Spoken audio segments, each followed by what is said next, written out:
Hey guys, welcome to I Live Creative, and today we're talking about my top 5 tips on how to make more money as a filmmaker and photographer. Let's get it. My first tip I would say is it's a no-brainer. You need to create more as a photographer or videographer. You need to be creating more work. You need to be shooting more often. You need to be creating projects. You need to be doing a lot more of what you love behind the camera. A lot of times as a business owner and entrepreneur, you spend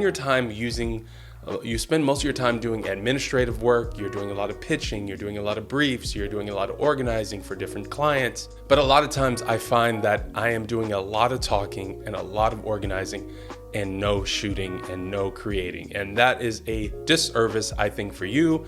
You need to be growing as a creative. You need to be constantly challenging yourself and getting better. And I find that if you want to make more money in this business, you need to be getting better because there's a lot of competition out there. Number 2, perfectionism is actually killing your gains. Now, I love the fact that you're trying to become the best photographer or videographer. You're growing your craft. Maybe you started a YouTube channel. You're trying to make new projects all the time. You're growing your craft. And I think that's a great, admirable thing. But at the same time, what you're chasing as a creative and when you want to make money is a lot of times a lot of people are creating and trying to be experts in their field. I think when people are trying to chase being an expert, it kind of reminds me of the great quote from Erykah Badu, "The man that knows something knows that he knows nothing at all." I think you are chasing a perfection that is never going to come. And as a creator, yes, you want to grow your craft. Yeah, you want to try to be as professional and as talented and understand the technique as much as you can, but don't let that hold you back from opportunities. What I mean by that is a lot of times there are 2 types of people. There are the people where opportunity comes and they go, "I'm not ready for this opportunity," assuming that that opportunity will ever come by again.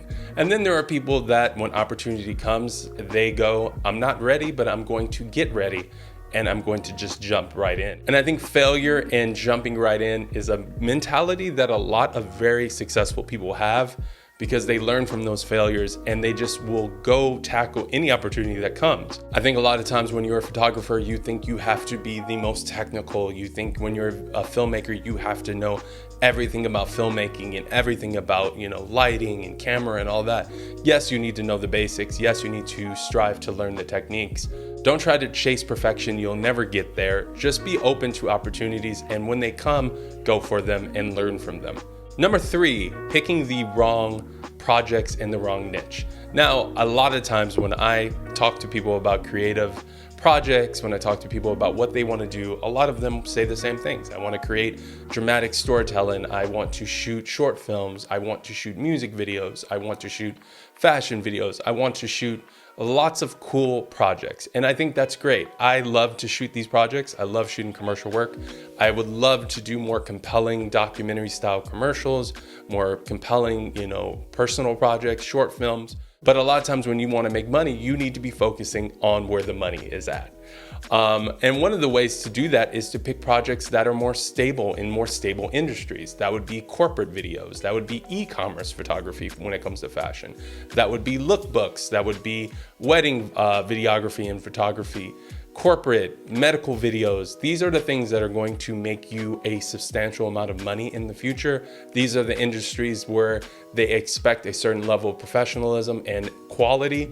And these are also the industries where you are going to, thrive and make a decent living. For example, I was just reading an article that a lot of Vogue models that have been on covers, that have been in Vogue photo shoots, we were only getting paid about $50 for those publications, and that's Vogue. I know a lot of filmmakers that do projects for big brands, and they will come out of pocket and put their own money into a brand video for a big giant commercial because they want to make it bigger, they want to make it better. I do it all the time. I totally believe in that. You want to make your projects better, but you are dealing with budgets that are small and you're trying to stretch them.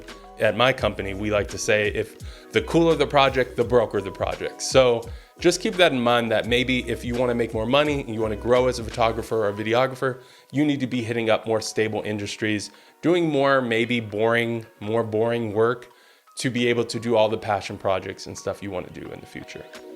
Number 4, create more passive income.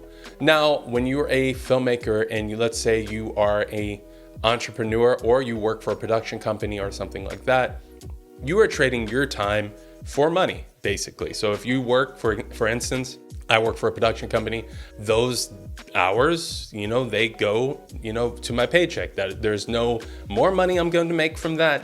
There's no, less money. It's great, it's stable, but there's no extra money when it comes to my job. You need to start thinking of ways to make money while you're working your 9 to 5.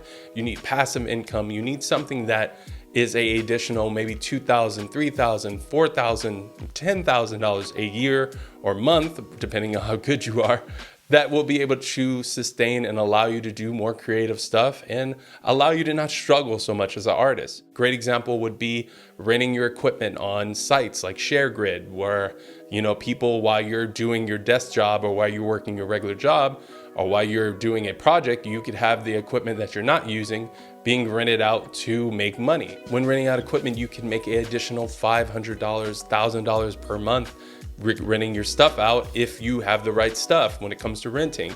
Another great example would be renting your location, renting your house for productions, renting maybe your house for Airbnb, and you sleep on someone's couch for a little bit. There's a lot of different ways you can make passive income. I do plan on making a video on how to make passive income as a photographer and videographer. Some ways I've been able to make $5,000 to $10,000 to $20,000 extra per year while I work my regular job. And I think it would be really great for you as a videographer or photographer to start thinking about passive income so you don't have to struggle so much as an artist. Number 5, one of the reasons why you are not making enough money is you are undervaluing your worth. You're undervaluing your services.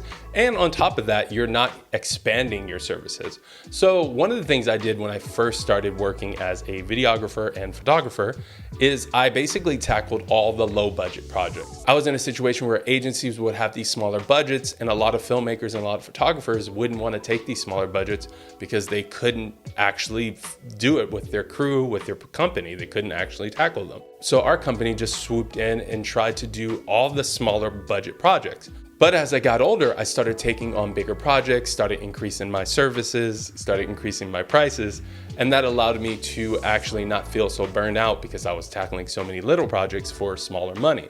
But one of the benefits from tackling a lot of small projects was the fact that I had to wear a lot of different hats. I had to learn how to cast, produce, location scout. I had to learn how to draft, pitch decks, how to, create scripts and, treatments, and how to edit, how to color grade, how to do sound design, how to do photoshopping. You will get burned out if you do everything all the time, but it did teach me that I had to expand my services in order to make more money. When you are working with a $20,000, $10,000 budget, if you can expand what you actually bring to the table, you can take more of that money home when it comes to that budget. An example of that would be if you're a photographer, really start to lean into Photoshop.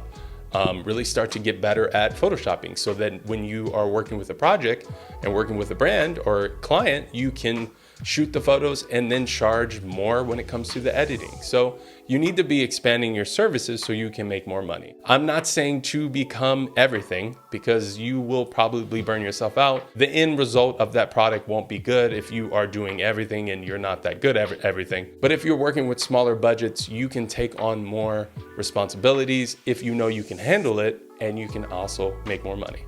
So those are my top 5 tips on how to make more money as a filmmaker and photographer. If you have any questions about filmmaking, photography, or finance, hit me up in the comments below, and I will see you next time. Peace.